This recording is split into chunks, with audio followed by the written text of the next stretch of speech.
എന്താണ് ലേസോ?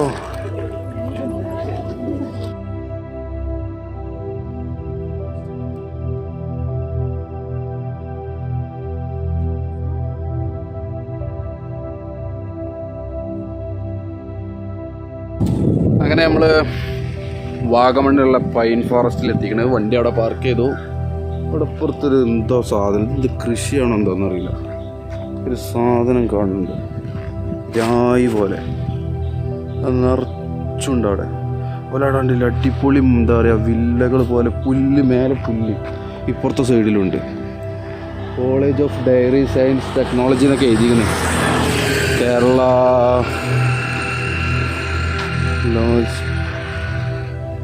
ഇതെന്തോ ഒരു ഡയറി പരമായിട്ട് ഈ പാലുൽപാദനത്തിൻ്റെ ഒരു കോളേജാണ് സംഭവം. അവിടെ ബോർഡൊക്കെ കാണുന്നുണ്ട്. അപ്പോൾ ഇതെന്താണ് സംഭവം എന്ന് വെച്ച് കഴിഞ്ഞാൽ ഈ ഫാമിംഗ് കൃഷിനെ കുറിച്ച് പഠിപ്പിക്കുന്ന ഒരു കോളേജാണ്. എങ്ങനെ പശു വളർത്തൽ എന്നതിനെക്കുറിച്ച്. അതെന്താണെന്നറിയില്ല എനിക്ക്. പിന്നീടാണ് ഞാൻ അതിനെക്കുറിച്ച് അന്വേഷിച്ചത്. എന്താ വൈകുന്നേരം ഇങ്ങനെ നല്ല വെയിലാണ്. കച്ചവടങ്ങളാണ്, കച്ചവടങ്ങൾ. MDRD മീഡിയയുടെ പുതിയൊരു ട്രാവലിംഗ് വീഡിയോയിലേക്ക് എല്ലാവർക്കും സ്വാഗതം. അപ്പോൾ ഇന്നത്തെ നമ്മുടെ വീഡിയോ എന്ന് പറയുന്നത് വാഗമണ്ണിലുള്ള പൈൻ ഫോറസ്റ്റിൻ്റെ വീഡിയോ ആണ്. അപ്പോൾ കഴിഞ്ഞ വീഡിയോ കണ്ടവർക്കറിയാം, നമ്മൾ കഴിഞ്ഞ വീഡിയോയിൽ തങ്ങൾപ്പാറ അവിടെ വീഡിയോ നമ്മൾ അപ്ലോഡ് ചെയ്തിട്ടുണ്ട്. തങ്ങൾപ്പാറയായിരുന്നു കഴിഞ്ഞ സ്പോട്ട്. അതിന് മുന്നേ ഫസ്റ്റ് വീഡിയോ നമ്മൾ വാഗമണ്ണിലേക്കുള്ള യാത്രയുടെ വീഡിയോ നമ്മൾ ചെയ്തിട്ടുണ്ട്. അപ്പോൾ ഞങ്ങളിപ്പോൾ ഉള്ളത് പൈൻ ഫോറസ്റ്റിലാണ്. പൈൻ ഫോറസ്റ്റ് സ്ഥിതി ചെയ്യുന്നത് കോട്ടയം ജില്ലയിലാണ്. ഞങ്ങളിവിടെ എത്തിയിരിക്കുന്നത് ഏകദേശം 11:30 മണി ആയിട്ടുണ്ട്. അത്യാവശ്യം വെയിലൊക്കെ വന്നു തുടങ്ങിയിട്ടുണ്ട്. എന്നാൽ നല്ല തണുത്ത കാലാവസ്ഥയുണ്ട്. അപ്പോൾ ഫോറസ്റ്റിലേക്ക് പോകുന്ന വഴിയാണത്. അവിടെ കച്ചവടങ്ങളുണ്ട്, ധാരാളം കച്ചവടക്കാരുണ്ട്. ചില കടകളൊക്കെ അടച്ചിട്ടുണ്ട്, എന്തുകൊണ്ടാണെന്നറിയില്ല. ഏകദേശം ജനുവരി ലാസ്റ്റ് സമയമാണ്. അത്യാവശ്യം യാത്രക്കാരൊക്കെ എത്തുന്ന സമയം തന്നെയാണ്. അപ്പോൾ അവിടെ ധാരാളം കച്ചവടക്കാരുണ്ട്. അവരൊക്കെ നമ്മളെ വിളിക്കുന്നുണ്ട്, അതെടുത്തോളൂ ഇതെടുത്തോളൂ എന്നൊക്കെ പറഞ്ഞിട്ട്. പക്ഷേ സാധനത്തിനൊക്കെ സാധാരണ ഉള്ളതിനേക്കാളും കൂടുതൽ വിലയാണ്. അത് പിന്നെ പറയണ്ടല്ലോ, ടൂറിസ്റ്റ് പ്ലേസ് ആകുമ്പോൾ അതങ്ങനെയാണ്. അങ്ങനെ കുറച്ചൊരൽപ്പം ദൂരം സഞ്ചരിച്ചപ്പോഴാണ് ഈ തേൻ നെല്ലിക്ക കാണുന്നത്. അപ്പോൾ അതൊന്ന് ട്രൈ ചെയ്ത് നോക്കാമെന്ന് വിചാരിച്ചു. അതുപോലെ പച്ചമാങ്ങ വാങ്ങിയിരുന്നു, അത് ഭയങ്കര പുളിയാണ്. അപ്പോൾ തേൻ നെല്ലിക്ക ഒരു രക്ഷയില്ല, അടിപൊളി ടേസ്റ്റുള്ള തേൻ നെല്ലിക്കയാണത്. അങ്ങനെ ഞങ്ങൾ തേൻ നെല്ലിക്ക കഴിച്ച് അവിടെയുള്ള കച്ചവടങ്ങളുടെ കാഴ്ചയൊക്കെ കണ്ടിട്ട് നേരെ പൈൻ ഫോറസ്റ്റിലേക്ക് നടന്നുകൊണ്ടിരുന്നു. അപ്പോൾ ഈ ഫോറസ്റ്റുമായി ബന്ധപ്പെട്ട മനോഹരമായ കഥയുണ്ട്. അത് ഞാൻ ഇൻഷാ അല്ലാ ഇതിൻ്റെ കൂടെ ഇങ്ങനെ പറയാം. അതുപോലെ ഇവിടുത്തെ സ്പെഷ്യൽ ഒരു സാധനമാണ് ഹോം മെയ്ഡ് ചോക്ലേറ്റ് എന്ന് പറയുന്നത്. ധാരാളം എല്ലാ കടകളിലും അത് കിട്ടും. ചെറിയ വിലക്ക് ഹോം മെയ്ഡ് ചോക്ലേറ്റുകൾ ഇവിടുന്ന് കിട്ടും. ചെറിയ പൈസയ്ക്കേ വരുന്നുള്ളൂ. താല്പര്യമുള്ളവർക്കൊക്കെ അത് മേടിക്കാം. പിന്നെ ഈ തൂക്കിയിട്ടിരിക്കുന്ന അലങ്കാരത്തിലൊക്കെ തൂക്കിയിട്ടിരിക്കുന്നത് അവിടെ വരുന്ന കുട്ടികളൊക്കെ ആകർഷിക്കാൻ വേണ്ടിയിട്ടാണ്. അപ്പോൾ അതൊക്കെ കാണുമ്പോൾ കുട്ടികളതൊക്കെ മേടിക്കും. അപ്പോൾ ഞാൻ ഈ കാണിക്കുന്നതാണ് ആ ചോക്ലേറ്റ്. എല്ലാ കടകളിലും ഇത് കിട്ടും. അതുപോലെ ടോയ്സ്, ഇങ്ങനത്തെ സംഗതികളാണ് അവിടെ ധാരാളമായിട്ട് കച്ചവടം ചെയ്യുന്നത്. ഇതൊക്കെ ഇങ്ങനെ ഒന്നിച്ചിങ്ങനെ ഇട്ടിരിക്കുന്നത് കാണാൻ തന്നെ വളരെ മനോഹരമാണ്. കാണാൻ കണ്ണിന് ഭയങ്കര കുളിർമുള്ള ഒരു സംഗതിയാണ് ഇങ്ങനെ കളർഫുള്ളായിട്ട് കാണുന്നത്. ഇനി ഇവിടെ നിന്ന് കുറച്ച് ദൂരം സഞ്ചരിച്ചാൽ നമുക്ക് പൈൻ ഫോറസ്റ്റിൻ്റെ കാഴ്ചയിലേക്ക് എത്താം. ഈ വീഡിയോ കാണുന്നവരിൽ ആരെങ്കിലും ഇവിടെ വന്നിട്ടുണ്ടെങ്കിൽ ജസ്റ്റ് കമൻറ്റ് ബോക്സിൽ ഒന്ന് അറിയിക്കണം ഞാനിവിടെ വന്നിട്ടുണ്ട് എന്നുള്ളത്. നിങ്ങളുടെ എക്സ്പീരിയൻസ് അതിൽ അറിയിക്കും ചെയ്യണം. എന്താണ് ഇവിടുത്തെ നിങ്ങൾക്കറിയാവുന്ന കാര്യങ്ങളും നിങ്ങൾക്ക് കമൻറ്റ് ബോക്സിൽ രേഖപ്പെടുത്താം. അപ്പോൾ ഈ കാണുന്നതാണ് അവിടുത്തെ ടിക്കറ്റ് നിരക്ക് വരുന്നത്. Adult 30, children's 10 year below. Photography 100, videography 500, wedding shot. പിന്നെ ട്രക്കിംഗ് ഉണ്ട് അവിടുന്ന്. മുതിർന്നവർ 30, കുട്ടികൾ 15. ടിക്കറ്റ് നിരക്ക് എരുമേലി റേഞ്ച്, കോട്ടയം ഡിവിഷൻ. എന്ത് അവിടെ വണ്ടി എടുത്തത്? പൈൻകാടിൽ പ്ലാസ്റ്റിക് വസ്തുക്കൾ കർശനമായി നിരോധിച്ചിരിക്കുന്നു. ഇവിടുന്ന് എവിടെ ടിക്കറ്റ്? ഇവിടുന്നാണ് തോന്നുന്നുണ്ട് ടിക്കറ്റ് എടുക്കുന്നത്. 30 രൂപ ഒരാൾക്ക് ടിക്കറ്റ്, 2 ആൾക്ക് 60 രൂപ. അപ്പോൾ ഇന്ത്യയിലെ കേരളത്തിലെ മനോഹരമായ ഹിൽ സ്റ്റേഷനാണ് വാഗമൺ. ഈ വാഗമണ്ണിലാണ് വാഗമൺ പൈൻ ഫോറസ്റ്റ് സ്ഥിതി ചെയ്യുന്നത്. ഏഷ്യയിലെ സ്കോട്ട്ലാൻഡ് ആയിട്ടാണ് ഈ പ്രദേശം അറിയപ്പെടുന്നത്. പ്രകൃതി സ്നേഹികൾക്കും ഫോട്ടോഗ്രാഫർമാർക്കും സന്ദർശിക്കേണ്ട സ്ഥലം തന്നെയാണ് പൈൻ ഫോറസ്റ്റ്. ഇവിടെ വന്നാൽ മനോഹരമായ വെഡ്ഡിംഗ് ഫോട്ടോകളും അതുപോലെ മനോഹരമായ ചിത്രങ്ങളൊക്കെ നമുക്ക് നമ്മുടെ ക്യാമറയിൽ പകർത്താൻ കഴിയും. ഇവിടെ ഇവിടുത്തുകാരായ ഫോട്ടോഗ്രാഫർമാരും അതുപോലെ വീഡിയോഗ്രാഫർമാരൊക്കെ ഉണ്ട്. അവരുടെ റേറ്റുകളും കാര്യങ്ങളും ഫ്രെയിമുകളടക്കം ചെയ്ത് നമുക്ക് തരും. പ്രൈസ് 350 രൂപ ഫോട്ടോ എടുക്കാൻ ഫ്രെയിം ചെയ്തതിനും കൂടിയാന്ന് തോന്നുന്നില്ല. ചില മാസങ്ങളിൽ ഡിസംബർ ജനുവരി ചില മാസങ്ങളിൽ ഈ പൈൻ ഫോറസ്റ്റിനുള്ളിൽ മഞ്ഞ് പുതച്ച് നിൽക്കാറുണ്ട്. അതൊരു പ്രത്യേക കാഴ്ച തന്നെയാണ്. ഈ പ്രദേശത്തിൻ്റെ ചുമതല എന്ന് പറയുന്നത് കോട്ടയം ഡിവിഷൻ ഫോറസ്റ്റിന് കീഴിലാണ്. പശ്ചിമഘട്ടം പർവ്വതനിരയുടെ ഭാഗമായ വാഗമൺ കുന്നിലാണ് പൈൻ വനം സ്ഥിതി ചെയ്യുന്നത്.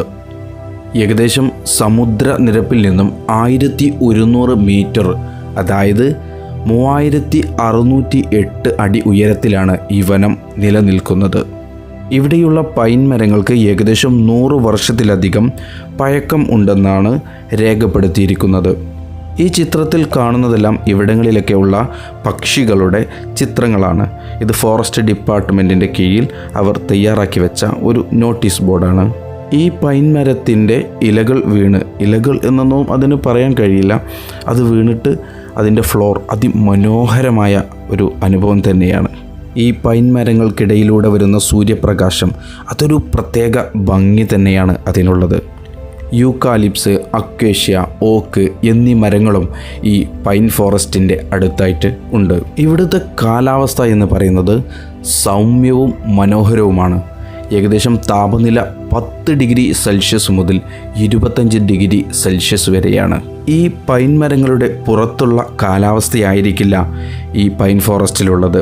വളരെ മനോഹരമായ തണുത്ത കാലാവസ്ഥയാണ് ഈ പൈൻ മരം നമുക്ക് നൽകുന്നത്. അതുകൊണ്ട് തന്നെ വേനൽക്കാലം ആണെങ്കിലും ആ ചൂട് ഇതിൻ്റെ ഉള്ളിൽ ഒട്ടും അനുഭവപ്പെടില്ല എന്നുള്ളതാണ് ഈ വനത്തിൻ്റെ ഏറ്റവും വലിയ പ്രത്യേകത. ഈ പൈൻ വനത്തിനുള്ളിൽ ട്രക്കിങ്ങും അതുപോലെ കാൽനട യാത്രയും അതിമനോഹരമാക്കുന്നത് തന്നെയാണ്. ഇപ്പോൾ ഞാൻ നടന്നുകൊണ്ടിരിക്കുന്ന ഈ വഴി ഇതൊരു കാൽനട യാത്രക്കുള്ളതാണ്. അതുപോലെ മുകളിലേക്കുള്ള ഭാഗം നമുക്ക് മനോഹരമായ ഒരു ട്രക്കിംഗ് അനുഭവം തന്നെ നൽകുന്നതാണ്. ട്രക്കിംഗ് ചെയ്യുമ്പോൾ ശ്രദ്ധിക്കേണ്ട ഒരു കാര്യമാണ്, വഴുതി വീഴാനുള്ള ചാൻസ് വളരെ കൂടുതലാണ്. കാരണം ഇതിൻ്റെ ഇലകൾ എന്ന് പറയാൻ കഴിയില്ല. ഞാൻ നേരത്തെ പറഞ്ഞതുപോലെ തന്നെ അതിൻ്റെ രൂപവും അത് ഉണങ്ങിക്കഴിഞ്ഞാൽ അത് വഴുതി വീഴുന്ന ഒരു അവസ്ഥയിലാണ്. അതുപോലെ തന്നെ ഞാൻ നേരത്തെ പറഞ്ഞതുപോലെ പൈൻ വനം എന്ന് പറഞ്ഞാൽ ഒരു ഫോട്ടോഗ്രാഫറെ സംബന്ധിച്ചിടത്തോളം ഒരു പറുദീസ തന്നെയാണ്.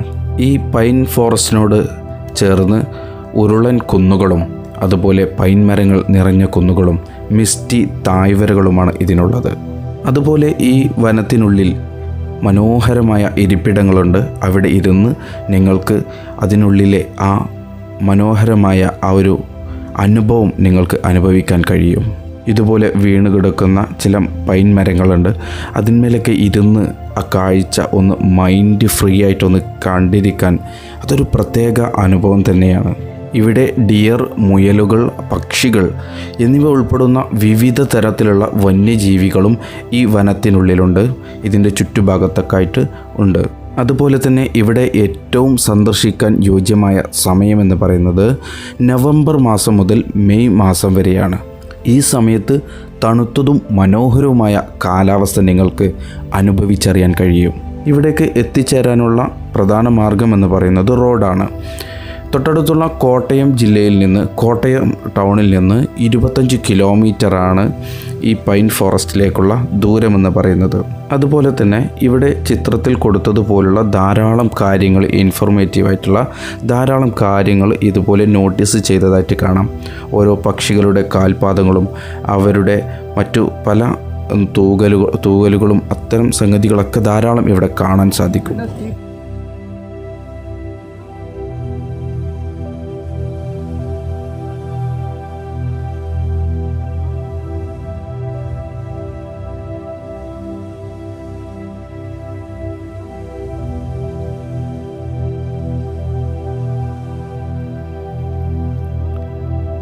ഇവിടെ സന്ദർശകരായിട്ടെത്തുന്ന ധാരാളം വിദേശികളെയും നമുക്ക് കാണാൻ സാധിക്കും. അതുപോലെ സ്കൂളുകളിൽ നിന്നും മറ്റ് സ്ഥാപനങ്ങളിൽ നിന്നൊക്കെയുള്ള സന്ദർശകരെയും ഇവിടെ ധാരാളം കാണാൻ സാധിക്കും. അതുപോലെ തന്നെ ഫാമിലിക്ക് വന്ന് എൻജോയ് ചെയ്യാൻ പറ്റിയ അടിപൊളി സ്പോട്ടാണ് വാഗമണിലെ ഈ പൈൻ ഫോറസ്റ്റ്.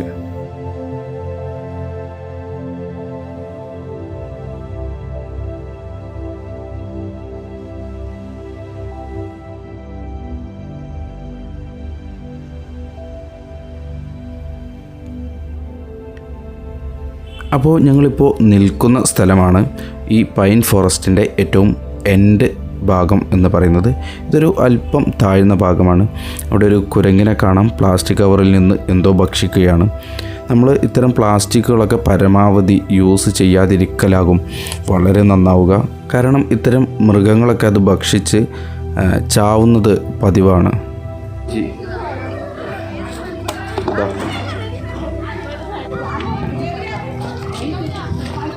State official ബിർഡ്.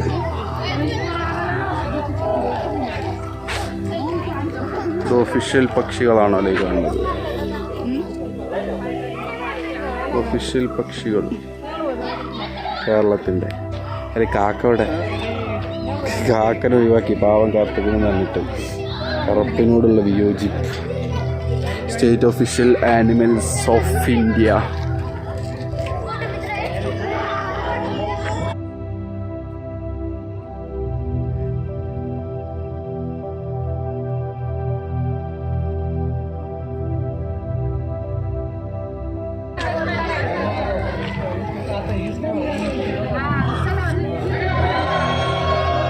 പൂക്കൾ.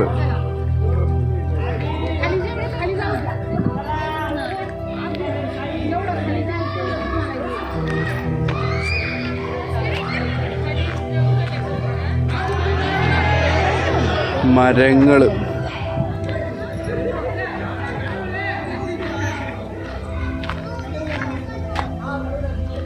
ഇവിടെ നിന്ന് നോക്കുമ്പോൾ വലിയൊരു കാട് അല്ലേ?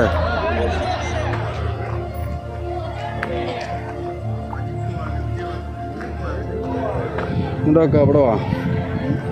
ഇവിടെ നിന്നുണ്ട് അതൊരു കൃത്യതയിൽ വെച്ച പോലെ അല്ലേ? ഇവിടെ നിന്ന് ഇങ്ങനെ ഒരു ലൈനായിട്ട്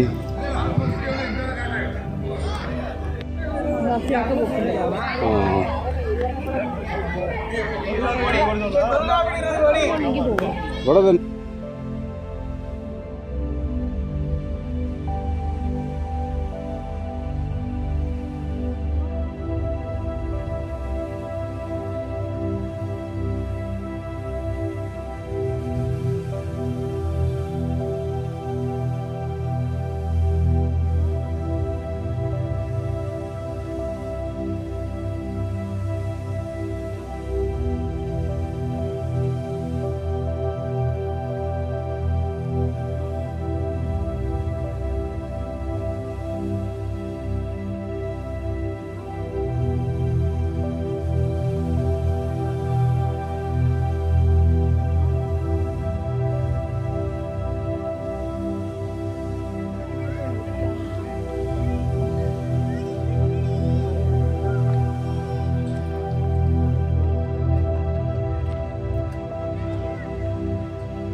ഇപ്പോൾ നിങ്ങൾ കണ്ടുകൊണ്ടിരിക്കുന്നതാണ് ഈ വാഗമൺ പൈൻ ഫോറസ്റ്റിനുള്ളിലെ ഒരു ടോയ്ലറ്റ് സംവിധാനമാണ്.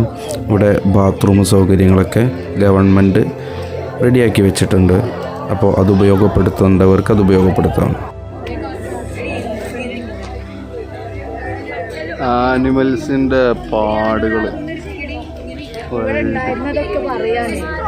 അങ്ങനെ ആവില്ല. ഈ ഫോറസ്റ്റ് ഏരിയയിലൊക്കെ ഉള്ളേ. അപ്പോൾ ഈ പൈൻ മരം എന്ന് പറയുന്നത് ഇവിടെ തനിയെ ഉണ്ടായ ഒരു സംഗതിയല്ല. ഇത് ബ്രിട്ടീഷുകാരുടെ കാലത്ത് അവർ നട്ടു വളർത്തിയ ഫോറസ്റ്റാണിത്. അപ്പോൾ ഇത് അവിടെ അങ്ങനൊരു ഫോറസ്റ്റ്, അങ്ങനൊരു മൊട്ടക്കുന്നായിരുന്നു. ആ കുന്നിൽ അവർ വെച്ചു പിടിപ്പിച്ചുണ്ടാക്കിയതാണ് ഈ പൈൻ മരങ്ങളെല്ലാം. ഇന്നത് കാഴ്ചക്കായിട്ട് ഓരോരുത്തർ പല ഭാഗങ്ങളിൽ നിന്നും വന്ന് കാണുന്നു എന്നുള്ളതൊരു പ്രത്യേക അത്ഭുതം തന്നെയാണ്. ഇതുപോലെ ബ്രിട്ടീഷുകാരുടെ കാലത്ത് കൊണ്ടുവന്ന പല സംഗതികളും ഇടുക്കി ജില്ലയിലും പത്തനംതിട്ട ജില്ലയിലും മൂന്നാറിലൊക്കെ ആയിട്ട് ധാരാളം സംഗതികളുണ്ട്. അതൊക്കെ അവരുടെ ആവശ്യത്തിനാണെങ്കിൽ പോലും അതിൻ്റെ ഒരു എന്താ പറയുക ഗുണഫലം നമുക്കും കൂടി കിട്ടി എന്നുള്ളത് സന്തോഷം നിറയുന്ന കാര്യം തന്നെയാണ്.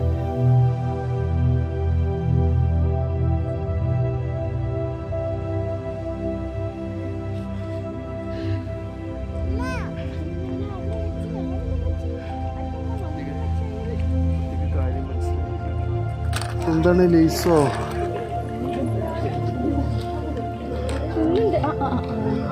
ലേസ് ലേസ് ആരോ മേടിച്ചതാണ്.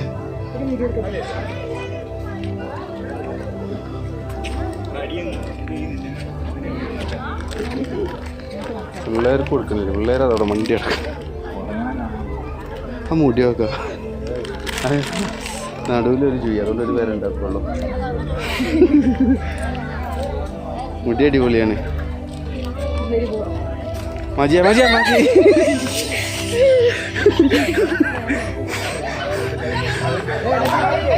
അപ്പോളേ പൈൻ ഫോറസ്റ്റത്തെ കാഴ്ചകൾ കണ്ട് നമ്മൾ തിരിച്ചു പോവാണ്. ഇവിടെ ഇപ്പം തന്നെയാണ് ഈ മരങ്ങൾ നിൽക്കാം, പക്ഷെ നല്ല കൂളിങ്ങുള്ള കാലാവസ്ഥ ഉണ്ട്. അപ്പോൾ ഞാൻ തിരിച്ചു പോവാണ് വണ്ടിക്ക്.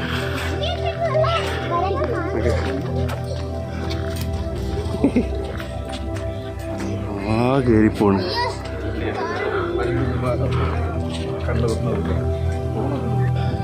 അപ്പോൾ പൈൻ ഫോറസ്റ്റ് കണ്ട് ഇറങ്ങി. സംഭവം അതിൻ്റെ ഉള്ളിൽ നല്ല കൂളിംഗ് ആണ്. പിന്നെ വേറെ ഒന്നുമില്ല, അതിൻ്റെ ഉള്ളിലെ മരങ്ങളും കാര്യങ്ങളും അതൊക്കെയാണ് എനിക്ക് കാര്യമായിട്ട് കാണാനുള്ളത്. നല്ല എന്താ പറയുക കൂൾ മൈൻഡായിട്ട് ഇങ്ങനെ ഇരിക്കാൻ പറ്റുന്ന സ്ഥലമാണ്, ഫാമിലിക്കൊക്കെ പറ്റിയ സ്പോട്ടാണ്. അപ്പോൾ നമ്മുടെ ഈ വീഡിയോ ഇവിടെ നിർത്തുകയാണ്. അടുത്ത സ്ഥലം ഇല്ലിക്കൽമേട് പോകാനാണ് ഉദ്ദേശിക്കുന്നത്. നോക്കട്ടെ എങ്ങനെയാണ് എന്നുള്ളത്. അടുത്ത വീഡിയോയിൽ അവിടുത്തെ കാഴ്ച കാണാം. സബ്സ്ക്രൈബ് ചെയ്ത് വെച്ചോളി. അപ്പോൾ നിങ്ങൾ ആദ്യമായിട്ടാണ് ഈ ചാനൽ കാണുന്നതെങ്കിൽ ചാനൽ സബ്സ്ക്രൈബ് ചെയ്യാനും അതുപോലെ ബെല്ലൈക്കൺ അമർത്താനും നിങ്ങളുടെ അഭിപ്രായം കമൻറ്റായി രേഖപ്പെടുത്താനും നിങ്ങളുടെ പ്രിയപ്പെട്ടവരിലേക്ക് ഷെയർ ചെയ്യാനും മറന്നു പോകരുത്. അപ്പോൾ ഞങ്ങൾ അവിടെ നിന്ന് യാത്ര തിരിക്കുകയാണ്. ഞങ്ങൾ പോന്നതിന് ശേഷം ധാരാളം ആളുകളാണ് അവിടേക്ക് വന്നത്. അപ്പോൾ ഇതൊരു ബസ് ഇറങ്ങി വരുന്ന ആളുകളാണ് ഈ കാണുന്നത്. അപ്പോൾ ഞങ്ങൾ കുറച്ച് നല്ല തിരക്ക് കുറഞ്ഞ സമയത്തായിരുന്നു അതിൻ്റെ ഉള്ളിൽ കയറിയത്. ഞങ്ങൾ വന്നതിന് ശേഷം ധാരാളം ആളുകൾ അതിൻ്റെ ഉള്ളിലേക്ക് എത്തി. അങ്ങനെ ഞങ്ങൾ ഇനി പോകാൻ പോകുന്നത് ഇല്ലിക്കൽമേടിലേക്കാണ്. ഇല്ലിക്കൽമേട് എന്ന് പറഞ്ഞാൽ അസാധ്യ വ്യൂ പോയിൻ്റ് ഉള്ളൊരു ഏരിയയാണ്. ചെറിയ ടാസ്ക് ഒന്നുമല്ല, വലിയ ടാസ്ക്കാണ്. കാരണം ആ ജീപ്പ് ഇറങ്ങിയിട്ട് കുറച്ച് നടക്കാനുണ്ട്. ഒരു 1.5 കയറ്റാണ്. താഴത്തുനിന്ന് കയറുമ്പോൾ വെള്ളം കുപ്പി കയ്യിൽ നിർബന്ധമായിട്ടും കരുതുക. അപ്പോൾ അതൊക്കെ റെസ്റ്റ് എടുത്ത് കയറിയാൽ മതി. അടിപൊളിയായിട്ട് ഇവിടെ എത്താൻ പറ്റും. ഈ അതിമനോഹരമായ കാഴ്ചയും കാണാൻ പറ്റും. പാറ അങ്ങനെ ചെത്തിപ്പോയ പോലെ ഉണ്ട്.